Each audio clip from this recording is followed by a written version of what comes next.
বিদেশে বসে দলের নেতারা কমিটি করছেন, আর যারা দেশে আছেন তারা সেই কমিটি থেকে পদত্যাগ করছেন। কার্যক্রম নিষিদ্ধ আওয়ামী লীগ বর্তমান অবস্থা এমনই।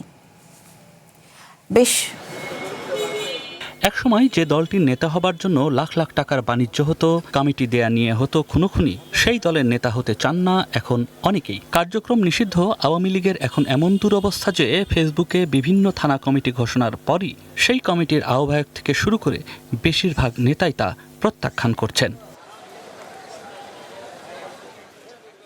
ভারতে থাকা দলটির সভাপতি শেখ হাসিনা ডিসেম্বরের মধ্যেই দেশে ফেরার ঘোষণা দিয়েছেন। এরপর থেকেই বিভিন্ন জেলা, থানা, বিশ্ববিদ্যালয়ের আওয়ামী লীগ, ছাত্রলীগ সহ অঙ্গ ও সহযোগী সংগঠনগুলোর কমিটি ঘোষণা শুরু করেছে দলটি। এই কার্যক্রম মূলত চালানো হচ্ছে ভারত থেকে, আর কমিটির তালিকা প্রকাশ করা হচ্ছে সামাজিক মাধ্যমে।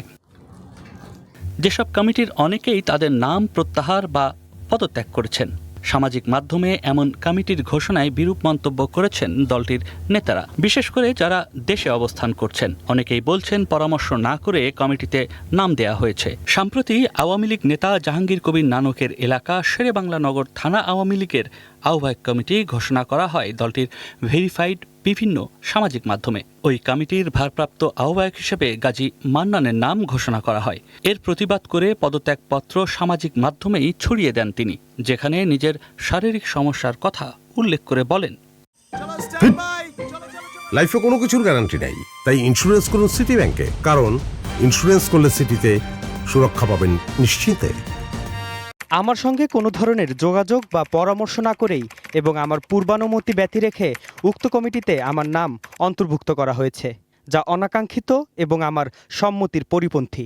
ওই কমিটিতে মুজাহিদ মিয়াকে সদস্য হিসেবে নাম প্রকাশ করা হয়েছে। এরপর তিনি প্রতিবাদ লিপি ও পদত্যাগপত্র দেন, যেখানে নিজেকে অসুস্থ উল্লেখ করে বলেন, উক্ত কমিটি গঠনের বিষয়ে আমাকে কোনো প্রকার অবহিতকরণ এবং আমার সাথে আলোচনা করা হয়নি এবং আমার সম্মতিও নেওয়া হয়নি।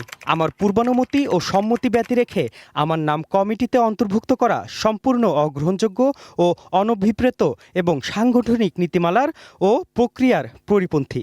একই কমিটির যুগ্ম সাধারণ সম্পাদক করা হয় সুমন আহমেদকে। তিনিও লিখেন, উক্ত কমিটি গঠনের বিষয়ে আমাকে কোনো প্রকার অবহিত করা হয়নি, আমার সঙ্গে কোনো আলোচনা করা হয়নি এবং আমার সম্মতি গ্রহণ করা হয়নি।